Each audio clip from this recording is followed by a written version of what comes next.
কি পানি দেবো স্যার? মিনারেল নাকি জেনারেল? মিনারেল হলে প্রতি গ্লাস 2 টাকা, জেনারেলে লাগে না। জেনারেল দে।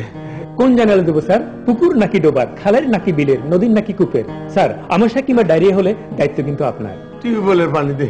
সেখানে প্রশ্ন আছে স্যার, জাতা টিউবওয়েল নাকি পাড়ার, শ্যালো নাকি ডিপ? আরে ডিপ টিউবওয়েলের পানি দে। সেখানেও দায়িত্ব কিন্তু আপনার স্যার। টিউবওয়েলের পানি কিন্তু নিরাপদ নয়, আছে আর্সেনিকের বিষ। এখন খাবেন, পরে টের পাবেন। এত কথার কাজ নাই, মিনারেলই দে।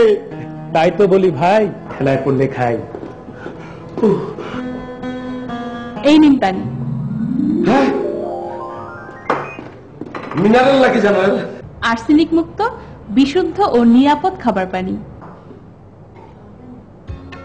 উত্তরবঙ্গে এই পানি পেলেন কোথায়? পল্লী উন্নয়ন একাডেমি বগুড়া আয়রন ও আর্সেনিক মুক্ত বিশুদ্ধ খাবার পানি সরবরাহ প্রকল্প চালু করেছে। বলেন কি? হ্যাঁ, স্বাস্থ্য সুরক্ষায় বিশুদ্ধ ও নিরাপদ পানি খুবই দরকার।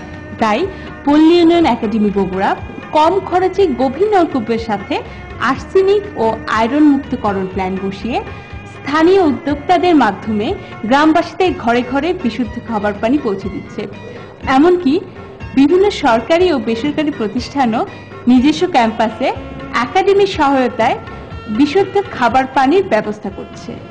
বেকার অনেক যুবক কম খরচে আরডি এর মাধ্যমে গভীর নলকূপ বসিয়ে বিশুদ্ধ খাবার পানি সরবরাহ করে বেশ আয়ও করছে। তাহলে তো প্রত্যেকে যার যার এলাকায় এই সুযোগ নিতে পারে। আবার আমাদের গ্রামে কি এই ধরনের প্ল্যান বসানো সম্ভব? নিশ্চয়ই, এতে জনসেবাও হয়, আত্মকর্মসংস্থানও হয়।